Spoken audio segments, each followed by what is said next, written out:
అడవి అంచున రాత్రి సమయంలో మానవ వేటగాళ్లు ఒక మంట చుట్టూ కూర్చున్నారు. వాళ్ల చేతిలో వలలు, ఉచ్చులు, ఆయుధాలు ఉన్నాయి. వాళ్ల కళ్లలో మాత్రం దోపిడీ ఆశ మెరుస్తోంది. మబ్బులతో కమ్ముకున్న ఆకాశం క్రింద వేటగాళ్లు తాళ్లు, గోనెలు మోసుకుంటూ నెమ్మదిగా అడవివైపు కదులుతున్నారు. జంతువులను పట్టుకుని అమ్ముకోవడమే వాళ్ల లక్ష్యం. అడవి లోపల జింక, కుందేలు, కోతి భయంతో దగ్గరగా చేరుకుని వణికిపోయాయి.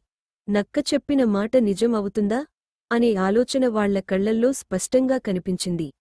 తెల్లని నక్క మాత్రం ధైర్యంగా ఒక రాయిమీద నిలబడి దూరాన్ని గమనిస్తోంది.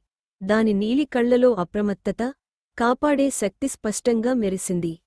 అడవి అంతా ఒక్కసారిగా నిశ్శబ్దంగా మారింది. చెట్లు కూడా ఊపిరి బిగపట్టినట్టుగా అనిపించాయి. బయటనుంచి వస్తున్న ప్రమాదం గురించి ప్రతి జంతువు భయపడ్డారు. బయట వేటగాళ్లు పొదల వెనుక దాక్కొని ఉచ్చులు పెడుతున్నారు. నేలపై వలలు పరుస్తున్నారు. వాళ్ల కళ్లలో మాత్రం అమాయక జంతువులను పట్టుకోవాలనే లోభం మాత్రమే ఉంది. నెక్స్ట్ ఎపిసోడ్ కోసం సబ్స్క్రైబ్ చేసుకోండి.